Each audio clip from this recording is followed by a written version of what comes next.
Sí, amigos de la Red Iberoamericana de Relaciones Públicas, bienvenidos una vez más a este su programa Hablemos de. Ustedes saben que este es el aporte que nosotros hacemos desde la Red IRP Ecuador para toda la red en América Latina, Canadá, Estados Unidos y Europa. En esta tarde estoy muy bien acompañada y agradezco muchísimo la presencia de la doctora Albertina Navas. Ella es doctora en comunicación, MBA y periodista. Voy a leer un brevísimo extracto de su hoja de vida que es bastante extensa, pero bueno, vale la pena para que sepan y ustedes conozcan la trayectoria de nuestra invitada el día de hoy. Es asesora en comunicación estratégica y marketing digital con énfasis de la reputación y manejo de crisis. En 24 años ha atendido a más de 50 clientes de los sectores público y privado en 20 países del mundo. Ha dictado cátedra en 28 universidades de la región y su línea de investigación son las redes sociales, ciudadanía y política, desinformación y humanismo digital. En esta tarde vamos a hablar sobre las comunicadoras en la era digital, a propósito de que estamos en el mes de marzo, el mes de la mujer, y Albertina tiene muchísimo conocimiento respecto de lo que es la transformación digital. Entonces, nuestra primera pregunta, Albertina, es ¿cuáles considera que son los principales retos que enfrentan las organizaciones en la transformación digital de sus estrategias de comunicación y cómo pueden superarlos de manera efectiva? Bueno, un gusto, Verónica, compartir contigo y con la audiencia. Pues es Gracias. una pregunta muy importante que tenemos que hacernos en esta época los comunicadores. Y creo que lo más importante es que el desafío que este escenario nos plantea es la verdadera comprensión de qué es transformación digital. Ujú. Porque a veces tendemos a pensar que es menos de lo que de verdad es y creemos que se trata de digitalizar documentos análogos, es decir, de tener todo nuestro contenido en un documento digital o PDF o subido a una plataforma que se conecta a Internet. Pero Ujú. la verdadera comprensión de la transformación digital a lo que nos invita es a comprender la lógica de actuar bajo procesos desde una lógica de buscar que estos procesos sean ágiles y eficientes, Ujú. apoyados con la tecnología. Ujú. ¿Esto qué significa entonces? Que la comunicación transita de un escenario operativo donde básicamente resuelve temas de la cotidianidad a un escenario profundamente estratégico para la organización, donde la comunicación es un insumo para la gestión de la reputación de la institución y toma decisiones basadas en datos. Ese es el auténtico aporte de la transformación digital y su impacto en la comunicación. A propósito de eso, Albertina, ¿qué tan accesibles son los programas o el software que una entidad o organización utiliza para esta transformación digital? Perdón que me pareció súper interesante lo que usted dice ahorita. Bueno, desde el área de comunicación hay muchísimas herramientas dependiendo de todas las áreas que cubra una dirección de comunicación estratégica. Por ejemplo, normalmente estamos a cargo de la generación de contenidos, que Ujú. está muy ligada a un tema de las redes sociales.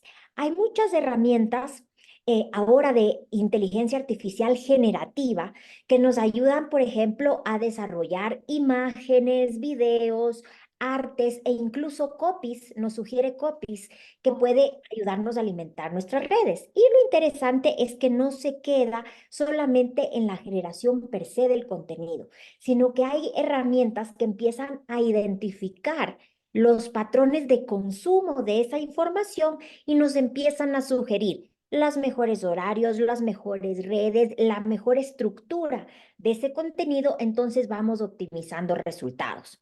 Claro. Tenemos también una amplia gama de plataformas de analítica de redes sociales. Tenemos cerca de 10 distintas funciones de las herramientas de redes sociales, desde optimización de perfiles, gestión, calendarización, seguimiento, optimización de pauta, escucha digital activa. Es decir, lo bonito de un entorno digital es que prácticamente todo deja huella y en tanto en cuanto deja huella, se puede medir.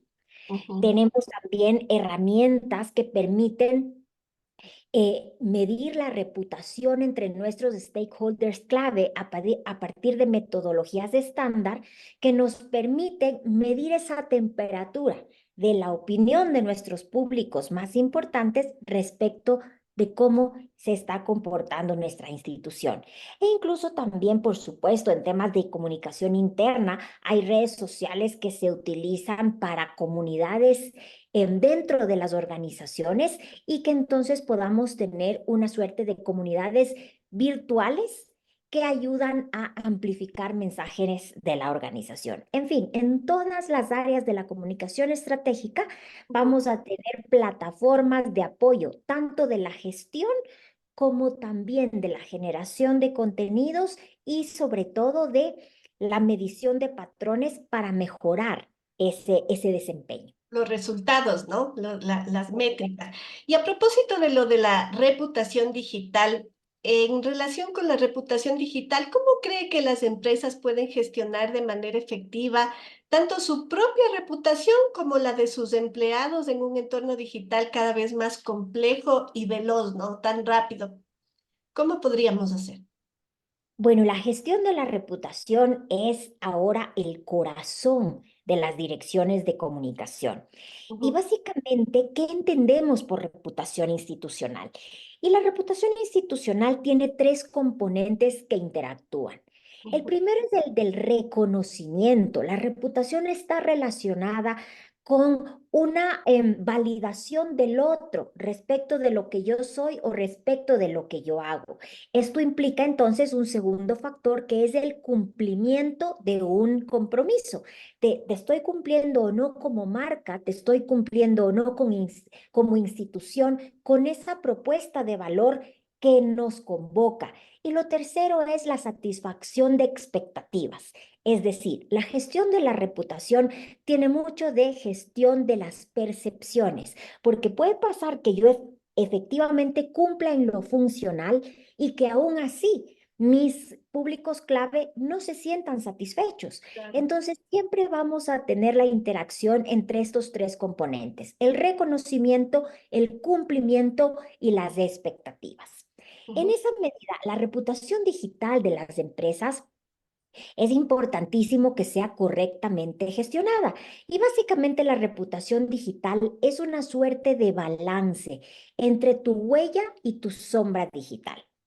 Tu huella digital se entiende como todo aquello que tú publicas voluntariamente en los distintos canales digitales para ir construyendo esa narrativa que quieres que se asocie contigo como persona o institución. ujú, Y la sombra digital es todo aquello que se dice sobre ti y que tú no puedes controlar.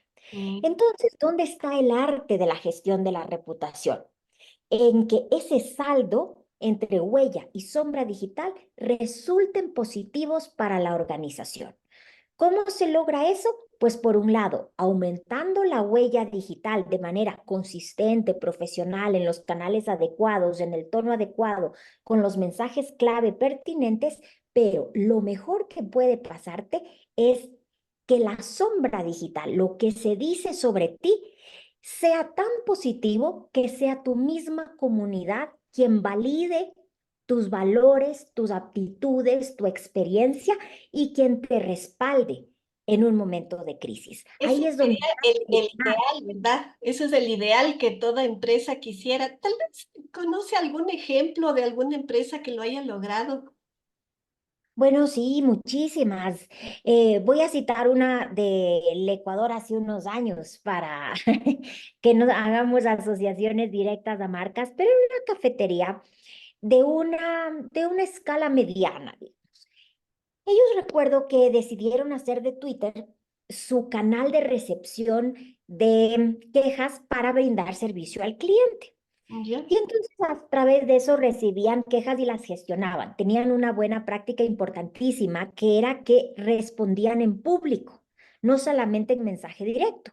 Y ¿Ya? lo que solían hacer es acusar recibo de la queja, em, darle esa responsabilidad a una persona específica y la mencionaban y la etiquetaban, @ tal persona, Y Ujú. una vez que se ejecutaba una acción, rendían cuentas. Ya hemos solucionado o este es el porcentaje de avance en la solución. Bien. ¿Qué es lo que pasó?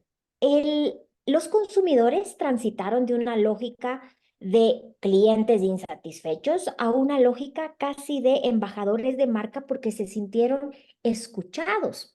Y cuando esta empresa tuvo una crisis por un comportamiento inapropiado de uno de sus empleados, fue la comunidad que en su momento fue bien atendida a través del servicio al cliente en Twitter en ese tiempo, que ahora es X, y Ujú. quien salió a defender la marca y dijo, tal vez algo no se entendió bien, seguro hay un error, esto no pudo haber pasado en la empresa y si es que hubo el error, es extraordinario, no es el comportamiento regular de la organización. Entonces, miremos cómo todo ese trabajo consistente de servicio al cliente y de posicionamiento de mensajes generó que sea la comunidad quien te defendiera en primer lugar en un momento de crisis. Qué increíble lo que cuenta Albertina, realmente es tan estratégica la comunicación que permite justamente este crear comunidades que nos defiendan, ¿no? Y la reputación es credibilidad y me parece genial lo que nos acaba de comentar. Ahora podríamos hablar sobre la perspectiva de la desinformación digital. Esto también, a propósito justo de lo que usted nos comenta, puede haber esta cuestión positiva, pero también lo negativo, ¿no? Y lo negativo es la desinformación digital. ¿Qué nos puede decir un poco al respecto, Albertina, sobre la desinformación digital?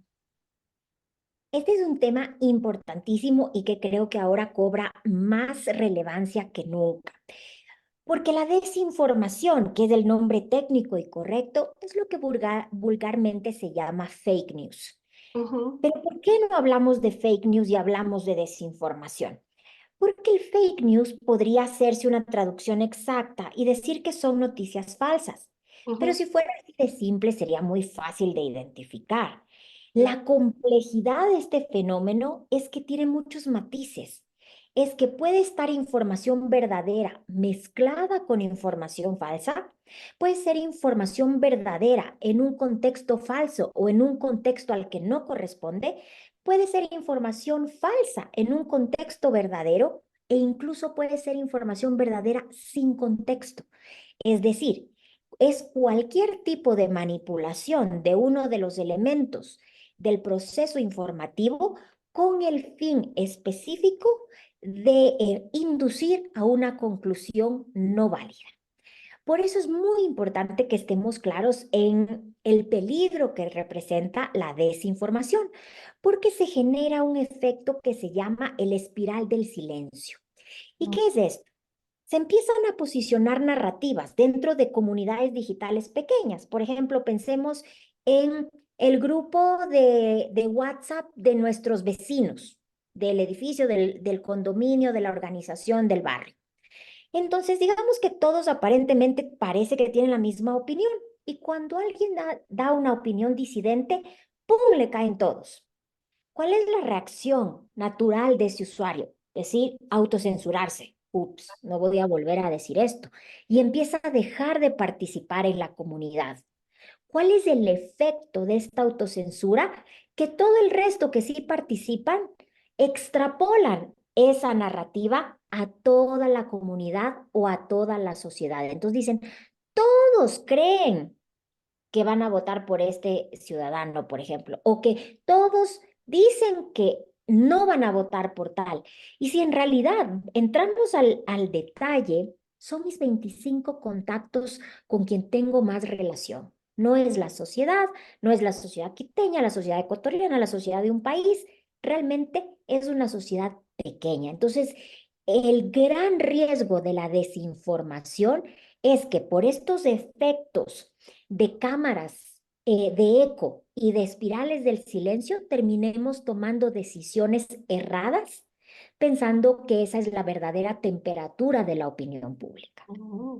Qué importante, Albertina. Gracias, gracias por definir tan claramente, porque a veces no nos ponemos a pensar cuáles son los distintos escenarios y podemos soltar una noticia, una información que no está dentro del contexto o que quizás como usted dijo, no puede ser que sea verdadera, pero no esté en el ámbito correcto y ahí podemos pecar de desinformadores los comunicadores. Ahora, ¿cómo cree Albertina que la inteligencia artificial puede ser utilizada de manera efectiva para impulsar el desarrollo de las organizaciones en el ámbito de la comunicación? Muchas personas, bueno, ahora ya ha bajado un poco, pero al principio cuando la inteligencia artificial, que ya es de algunos años, ¿no? Pero ahora como que ha tomado fuerza. Por lo que es tan vertiginosos los cambios y como esta inteligencia artificial ha ido evolucionando, digamos así, creíamos que era el que nos iban a quitar los puestos o que iba a reemplazar, como los robots, nos iban a reemplazar a los seres humanos, pero ha resultado todo lo contrario, es una herramienta que nos está ayudando. ¿Cómo está ayudando a los comunicadores, Albertina, la inteligencia artificial? Bueno, la inteligencia artificial nos abre a un mundo de posibilidades. También hay que tener claridad del alcance de la inteligencia artificial, porque a veces pensamos solamente en la inteligencia artificial generativa, es decir, en yo hago un muñequito con cara de personaje Pixar y eso es inteligencia artificial. No, la inteligencia artificial tiene un impacto mucho más profundo. ¿Cuál ha sido la evolución? La evolución ha sido, por poner un ejemplo, cómo nosotros hace años tomábamos decisiones. Pensemos en una decisión doméstica.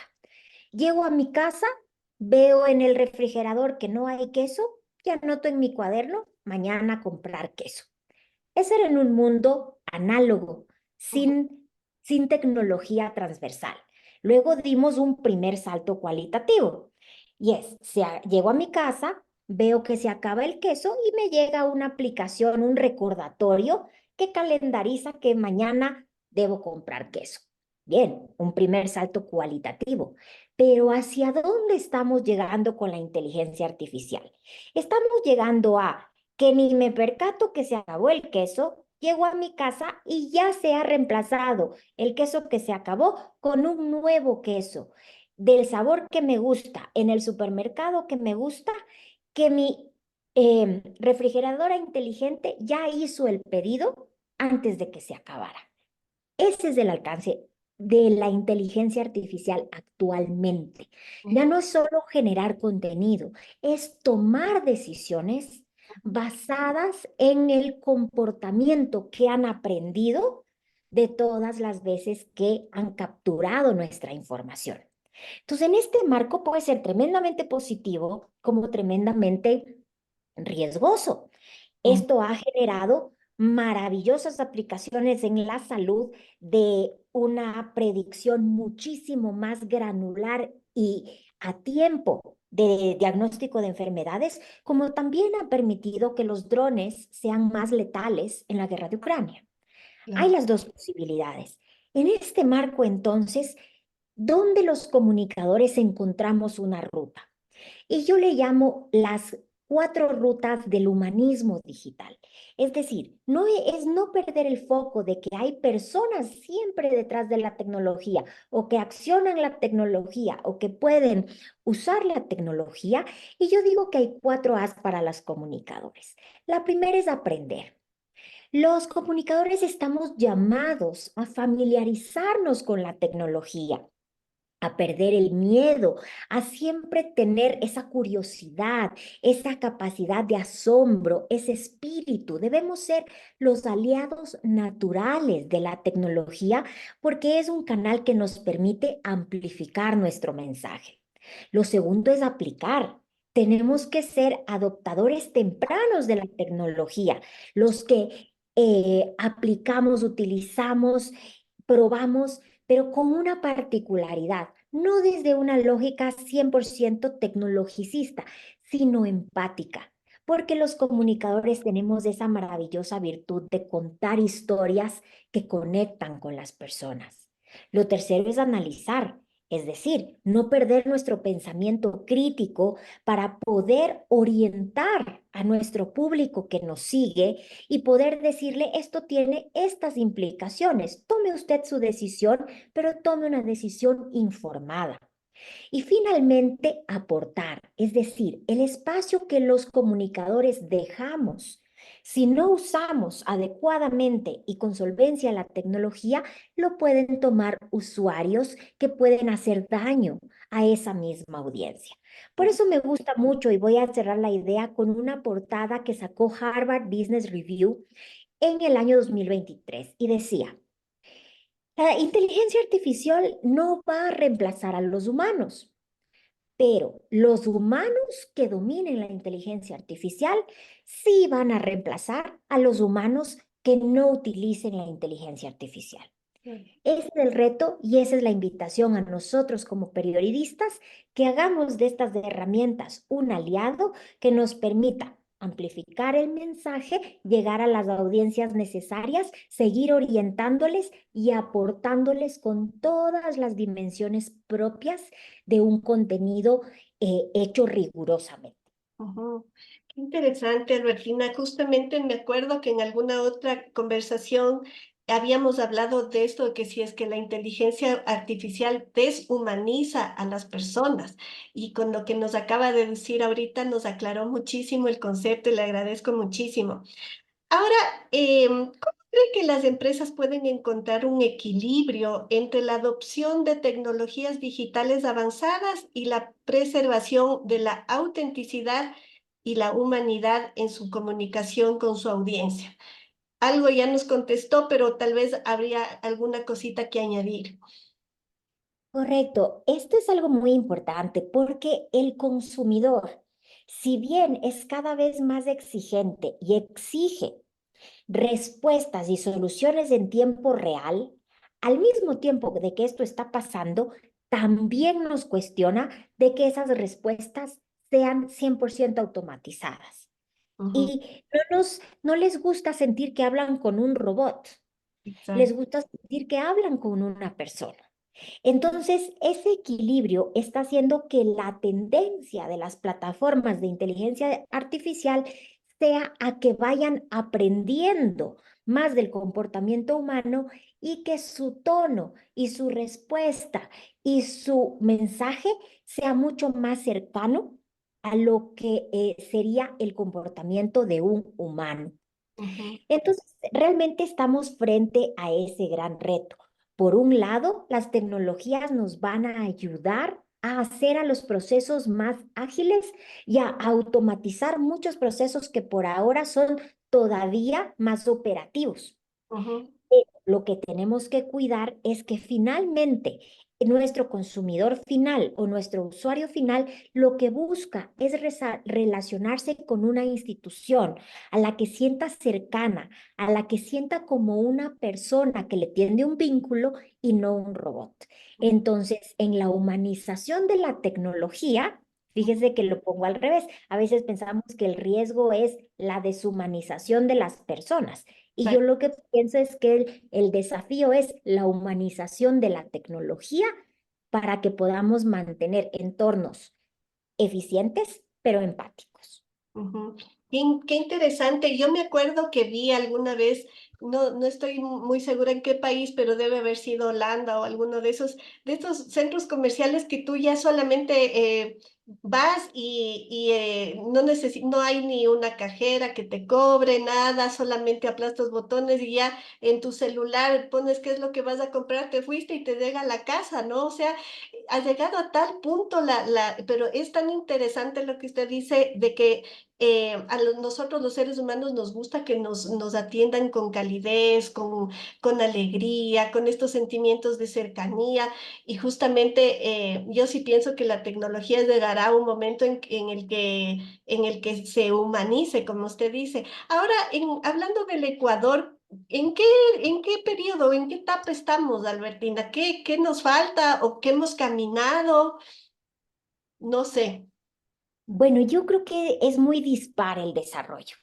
Es decir, hay industrias que todavía se sienten muy lejanas a la posibilidad de explorar y prefieren mantener sus procesos de la manera tradicional porque sienten una suerte de riesgo, sobre todo de pensar que la tecnología pudiera llegar a reemplazar personas y en consecuencia empleos. Ujú, En otras industrias vemos mucho más apertura a la exploración. Miremos dónde, por ejemplo, en las industrias que tienen que ver con producción. Se está trabajando mucho tecnologías que permiten optimizar los procesos, por ejemplo, de siembra y cosecha, en fin, porque eso ayuda a que la productividad sea mayor. Y claro. en ámbitos que están más relacionados, por ejemplo, con el tema de contenidos, creo que es el ámbito donde se ha desarrollado mucho la inteligencia artificial generativa, es decir, que me permite y me ayuda a generar contenido, pero es en el ámbito empresarial donde llega el nivel más alto de adopción, sobre todo en el ámbito de inteligencia de negocios y de mercado. Mm, Porque entonces ya no me quedo solamente en la inteligencia artificial que me ayuda a generar un contenido que está mejor adaptado a mi audiencia, ujú, sino que a partir de este volumen enorme de datos que puedo capturar sobre los patrones de consumo de mis audiencias, puedo ir sofisticando el mensaje y los productos para ser mucho más eficiente en cómo colocar ese producto o ese servicio en el mercado. ujú. Ese por el momento creo que es el nivel más alto de sofisticación y adopción de la tecnología en Ecuador. Y eso se ve mucho en la banca, ¿no? Los productos que ahora están ajá, entiendo, los bancos. Me quedaría horas, mi querida Albertina, qué maravilla conversar con usted. He aprendido un montón, ya tengo anotadas muchísimas cosas. Espero que a nuestros amigos de la Redir también les haya gustado. Quiero comprometerle a una segunda entrevista a mi querida Albertina porque me quedaron tantas preguntas, pero lamentablemente el tiempo es muy corto y también apelando a su tiempo y le agradezco muchísimo por habernos dado esta oportunidad de conversar con usted de este tema tan apasionante, ¿no? Y que a todos nos debe interesar y también mover para poder seguir aprendiendo, empapándonos de conceptos, de ejemplos también tan interesantes como los comentó Albertina en su momento. No sé si algún mensaje final, Albertina, a nuestros amigos de la Redip en toda Latinoamérica, como le comentaba, también tenemos presencia en los países de Estados Unidos, Canadá y España, así que todos nos están viendo y queremos pues agradecerle a usted y no sé si quiere añadir alguna cosa más. Claro que sí. Mi permanente mensaje es siempre hacia la invitación a explorar. La tecnología siempre nos abre desafíos, pero también nos abre muchas perspectivas y nuevos horizontes. Y en la medida en que estemos dispuestos a aprender, vamos a poder ir tomando lo positivo de esta nueva gran dimensión que se nos abre, gestionando los riesgos, pero abriendo cada vez nuevos horizontes. Así que les invito a explorar, a usar, a compartir ese nuevo conocimiento y esas nuevas experiencias para que toda la comunidad de comunicadores nos beneficiemos de este salto cualitativo que está dando la humanidad. Mm. Hermoso mensaje, pues no me queda nada más que agradecerle muchísimo, Albertina, por esta entrevista y a ustedes, amigos, pues ya saben, si desean algún tema adicional que tratemos en este programa, pues nos dejan en la cajita de texto, pues sus comentarios, sus sugerencias, siempre estamos dispuestos a seguir mejorando en este su programa, Hablemos de. Muchísimas gracias y nos vemos en una próxima oportunidad.